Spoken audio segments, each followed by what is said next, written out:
just wanted to make the members aware of a project just has been run and still running in Germany at the Fraunhofer Institute. So what they do, they build a virtual power plant, basically just using all the different kinds of renewable energy that there is on the grid in Germany, just putting them together, and they could actually show that with their algorithm and using real energy, so those real power plants, that they could then, within I think 24 hours, actually keep up a perfectly stable baseline.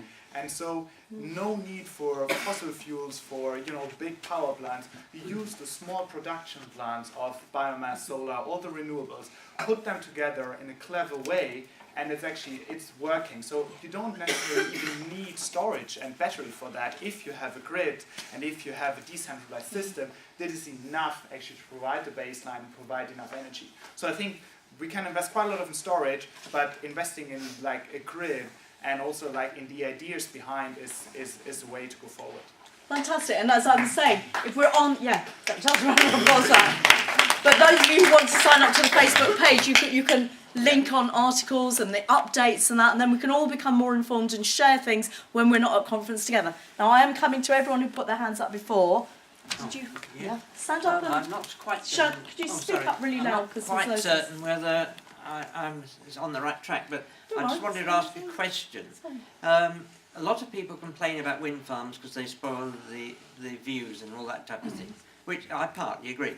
But is it not possible to use the pylons we already have and have small generators there, both solar and wind, on those which are already there, so it doesn't actually spoil new areas? Interesting idea. I don't know. And Right, could you thank stand you. up and Yes, speak to of course everyone? I will. Everyone comes in turn. I'm There's so no glad clarity. I'm able to express myself. I'm getting free energy. I don't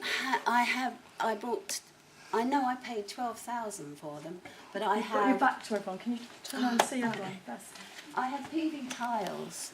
I've had them for 4 years, and that is my free energy. I had a bill back. I had paid £80 for my electricity last quarter, and then you have your FIT payments back, and I had £222 as a cheque sent back to me. So I made £140 on my energy, and because I was using the FIT payments, and I was using where free you energy. live? Your area that you live? In Beckenham. Yeah. So it's just Yeah. south. And solar panels for water heating are cheaper. They're only 3,000. They're the same. They're panels you have on your roof. I've got 2. I had 7 PV tiles, and I've got 2 on my roof for the solar water. And the solar water, you have a twin tank and a temperature gauge, and the water is heated by the sun. Not the technical side of it. Okay, but it's all by the sun. So the sun will warm up your water. And of course, through the summer, I've been getting free energy. Free water. Alternative Technology have got a multi-purpose workshop where all the energy from wind, solar, PV, all the energy, hydro, goes in, and they farm it out on the computers to every energy. So we should have communities, and I'm all for unions, because that's the only way we can collect together and have community-based people. And if people do this in unions, they will be able to control their own energy. You will not be in the hands of the power companies. And of course, wouldn't that be great if we could do that rolling out on a street-by-street level, because that would be cheaper, and of course not everybody has got their hands on £3,000, but it would be so much better for all of us if we could do join it. With communities, you don't need £3,000. exactly. You pay what you want into it. Yeah, I didn't understand. I'm Anchorette Harmer from Birmingham, local in fact. I didn't find that Big Green Deal was very good in rented accommodation, because the loan goes to the landlord and then they put in insulation, new boilers, whatever, for the tenants. But then the tenants are the ones who save money, so they couldn't figure out who should pay back.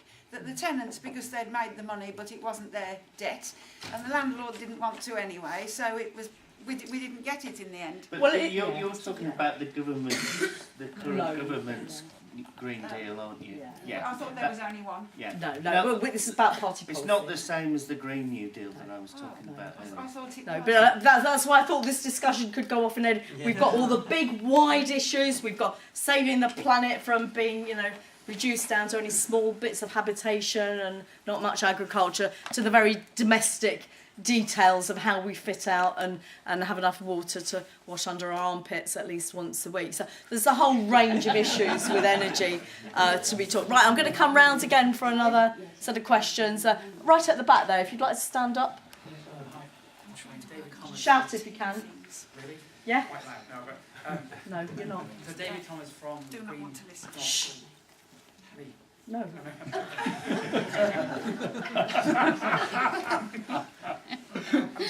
I'm first time at conference, only been in the Green a couple of years, but just an observation is that what's very interesting for me here is in Oxford we sort of have a heartland in the middle of the city, we've got 6 council seats. We want to work our way out east into what is predominantly a Labour area, dominated mainly by people from the Caddy car plant.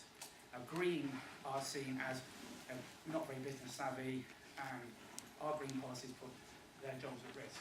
So it's very interesting hearing what's been said here, because we can turn this into a strategy to actually move out in a sort of competent, professional way and start getting the votes back. So there's a link between the policies and our political strategy in Oxford. So I think it's interesting. Thank you. Yeah, there's a definite link between that energy efficiency programme and job creation. Yeah. Because we need At least, to go and win Labour votes for the next step forward in Oxford. Okay, thank you. I'll take a couple more and then I'm going to ask Clara to say a few things and then we're going to make her run next door to another meeting where she hasn't been invited but which we think she should go. The dark t-shirt, yeah, hands up. That is you, Roy, but I'm not meant to say what your name is. More sensible for a big Green Party. Basically, 2 points. Imagine a meeting at the conference, there's 750 people there, and then think of a fringe meeting at the People's Assembly on climate change, which Caroline Lucas worked with, and also the officer for the lead officer for the PCS. Yeah. Imagine that. That's the trade union movement starting to look at. That's at the People's Assembly in London last year. That's the trade union movement saying, actually, you've got some good points there in the Green movement, and we want to work together with you. And as Romain says, we need to get out and work on that. Another point, which she raised over there, was basically the issue of the private sector housing, which I live in. I live in a terrace house. My landlord's fairly decent. I tried to apply for a boiler as part of the government free boiler scheme. If you was on ESA, right, what's it called? Normal ESA, you was okay, you could get the boiler, right, and that was quite cool. But I'm actually on contributory because I've worked, etc. That meant on the same income, I couldn't get the boiler. And that's the problem of this scheme, and I think the Green Party does need to deal with, and others need to deal with the issue of We the need to get into benefit government, system, basically. right? And we do need, the Green Party has got lots of good policies about, in terms of solar panels, in terms of massive expansion of works to bring houses up to decent stock. And in particular, private sector housing have got the worst, most poverty level, highest levels, and also the worst state of housing as well. And the Green Party needs to be more bold and get out and say, we will do this, we will do that, because frankly, everybody hates energy companies and we need to get out. And no one else is saying that, actually. Very good point. Clara, I'm going to ask you if you want to come in now and wrap up. I think if I just leave 5 minutes before the end and then I just make my point next Well, door. So if you we're wanna getting there now, so if you Oh, do is it? 5 minutes down, then I get more questions in squashed in. Okay, all right. Very briefly, I just want to make a few points. I mean, first of all, Caroline Lucas is doing a great job. She's the vice chair of our parliamentary group. So the chair is John MacDonald from the Labour Party. So that's we've got we've got this relationship going on for a while. The trade union movement, I've got 6 million members. This is the biggest sort of like voluntary organization in the country. So there is a potential to tap into that great resource. Somebody mentioned about tax breaks for the fossil fuel industry. PCS has done loads of research on tax justice and tax breaks, mainly in relation to austerity and bailing out of the banks, etc. But we are now looking at commissioning some research in terms of tax breaks and environmental issues. So hopefully we'll be able to publish that within the next 12 months. Also in the new pamphlet, we have done a case study on fracking jobs versus climate jobs in 2 areas, the Blackpool and the Fylde Coast, and also Salford, where there is also some fracking activity taking place. So I think that's quite interesting because it clearly shows that a climate job we can create far more than a job in the fracking industry. And I think it was the gentleman at the back saying he was less optimistic, and I think we all agree that we're not going to get there if we don't fight for what we believe in. And I was at the Reclaim the Power camp in Blackpool a couple of weeks ago, and on the Monday we had a day of direct action. And at 6 a.m. in the morning, the Swansea University was occupied because there was a research centre on fracking being built and sponsored by BP. At 7 o'clock in the morning, some artists made an installation at one of the fracking sites. At 8 o'clock in the morning, some people glued themselves on Death Row in London. At 9 o'clock in the morning, some people glued themselves on iGas HQ in London. At 10 o'clock in the morning was a East Yorkshire fracking site occupied. And the rest of the day in Blackpool, there were a number of civil disobedience action, including the occupation of Quadrilla's offices. And I tell you what, the media courage that got.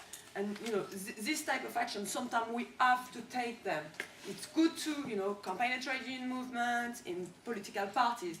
But when the law is a bad law, I tell you what I believe in is break the law rather than break the code. Thank you very much, Clara. It's been a pleasure actually to address our meeting. Thank you very much. No, that's brilliant. Room 3. About this room 3 edition. Okay, now there was a flurry of hands up there. So, shh. Can I just get? We haven't got long, and I want to get the speakers in order. So, if you want to stand up and introduce yourself. I'm Donna from Friends of the Earth. I must get her pamphlet. Is the first thing, but I'll try and do that in a bit. Sorry, I missed the beginning, so a couple of these things might be said, but I wanted to just flag some upcoming opportunities to take action, if that's okay. So on the fuel poverty point, there's an End Cold Homes Week, which is next February, which is going to be hopefully a massive kind of national week of action where we're all going to try and get as many PPCs as possible to sign up to the pledge to end cold homes by insulating 1 million each year, and that's part of the Energy Bill Revolution campaign, which I think PCS are a part of. And then on fracking, I've got a little thing here with, there's so much stuff on fracking going on at the moment.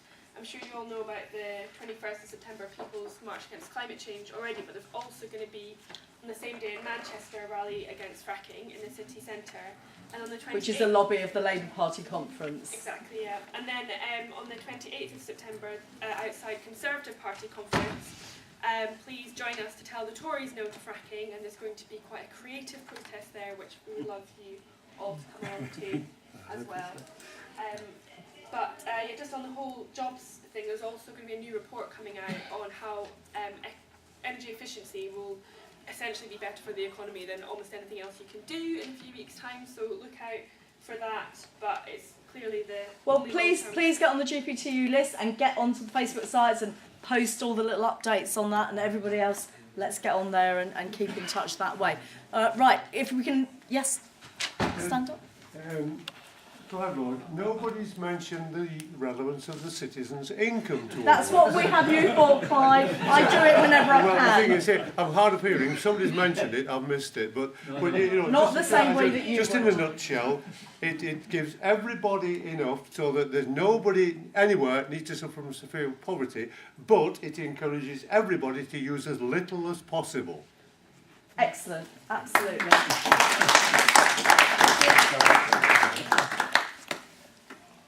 Hi, I'm Nikki from the Surrey Green Party. I just wanted to ask a couple of questions.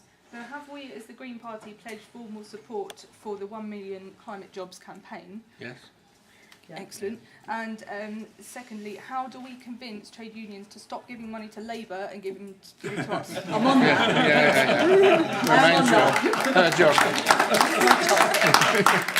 your main job. Yeah. I'm getting there. No It's pressure. a bit of a long time. Yeah, I know. I've been started 5 years back, so it's all right. Did you want to say? Yeah, I wanted to say something about how do we get a sense of inclusion with trade unions, because, you know, I think historically our grandparents or my grandparents' generation fought for the right to have trade unions, and that was massively attacked during the Thatcher era, and we've been through a period when people have, you know, trade unions were bad press, and I think now we're reconnecting with them, which is really exciting. And I certainly was looking at a Grunwig, a little snippet from a Grunwig support by the trade unions, but it was all men, and for a long time I never really understood quite why I didn't kind of connect with the Labour movement at that level, because I've been a feminist since '68, so I've always seen feminism as my identity, and I think the unions have changed a lot, but I still, like when I lost my job, I didn't have a union anymore. I was a member of Unison, and when I lost my job, you couldn't belong to a union, and I think that's outrageous. But you know, we can now. I'm in Unite, but I'm in the community branch because I'm not in paid employment at the moment. Yeah. But I'm in Unite. Okay. So now we have got that. But that felt quite devastating to absolutely. me when that happened. Suddenly, I lose my job, and then I'm not a member of the union. No. So, but also thinking maybe as Green Party members, maybe people could, you know, we could persuade unions to invite us to attend conference and at affordable price and all those sort of things, so that we can actually contribute. And while I don't know if I'd want to be overwhelmed by loads of trade unionists coming to our conference, I think there's a place for some kind of... We're full of trade unions. Yeah, but we're also members of the party. But do you know what I mean? I know, but even so, we are still members of the trade union movement. We're an important part of the Labour movement with a lowercase L, and we are going to be much more dynamic than the part of the Labour movement with a capital L that is doing very, very little for anything. Do you mind if I leave it there, because I just want to get a couple more people in, and we're near the end of time now. If you stand up and... Alison Boy from North Tyneside, the party. It's just I can't hear you at all. It's just following on from what the lady over there was saying about making trade unions more involved with, you know, with green politics. I mean, it's a pity Clara's gone actually now, because for a long time, as we know, the Thatcherite years was a big attack on the trade union movement, and part of that is a constant the media onslaught, which still goes on. And even though people perhaps are reconnecting now more with the unions, we've always got the media, the right-wing media, their constant sort of propaganda. And so I think, I mean, I don't know whether it's been thought of already, but what I personally would really like to see, if the trade unions could produce their own sort of media coverage in or at least finance sort of a more independent,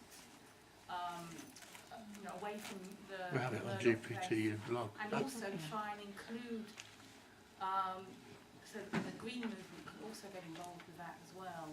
I mean, there are ways of that. What I would suggest to people, look at your own trade union and look on the website for the campaigns pages. Look on the campaigns pages of all the other trade unions and see how many of the things they're campaigning on that are similar to what we're doing already, and how many things we have in common that are different from some of the disputes that we have with them. They do produce their own magazines and stuff. We are getting more perhaps invites for Greens to get engaged with their publications, not if they're direct Labour supporters yet. But but yes, we have this for the party, we have this in the media generally. It's not just about the trade union movement, and I think if we can swell the trade union movement by encouraging greater membership and greater involvement at our own trade union level, individually as workers in the workplace, that is something that will just wash over the tide of the media rhetoric, which is always trying to squash down the Green Party and make us look like avoidable eccentrics or whatever it is that they're doing. We are nearly out of time. Let me just have a look here. I'm going to just get one more speaker in, I think. Yeah. I was just going to ask, do you mind, as Clara's left, I'm also a member of the PCS Yes, NEC. absolutely. My name's Karen Watts, and there are 3 comments points that have been made. I think if Clara was still here, she'd want to come back on. I hope she doesn't mind me doing that on her Not behalf. at all, I'm sure not. PCS certainly are not affiliated to the Labour Party. No. We are completely against being affiliated to the Labour Party. We will do business with anyone who is interested in the policies that we have that are there to support and protect our members. Yes. Yeah, and the NUT as well. And you can be an NUT left the profession status as well, so you can join them. But, I was going to make the other point in terms of invitation to conference. Certainly PCS does invite Green Party, Labour Party to come along to our conferences, to be involved in our fringe meetings. You know, there is a voice. If that voice is a voice that supports our policies, PCS are very interested to hear it. And the lady at the back that talked about involving the media, if only we knew how to get people to listen to what we've got to say, because our information is there. Our press office is always interested in speaking to the media channels that want to hear what we've got to say, but there is a blackout, as I'm sure you're aware, and in relation to a number of the issues that you guys have. Yeah, exactly. And I'll just say at the NUT conference, one of our Green Party members arranged an official fringe. Natalie Bennett was the speaker. I was the chair. You know, there is that. It's growing. It's building and building. And that will expand, and that is part of my role. But what I do need is that at a regional level, you get a trade union liaison officer, and even in your local party, if you're big enough, or someone's really interested and you're only small, have a trade union liaison officer, and we can keep in touch and build those networks and find all the opportunities that we can, that the big media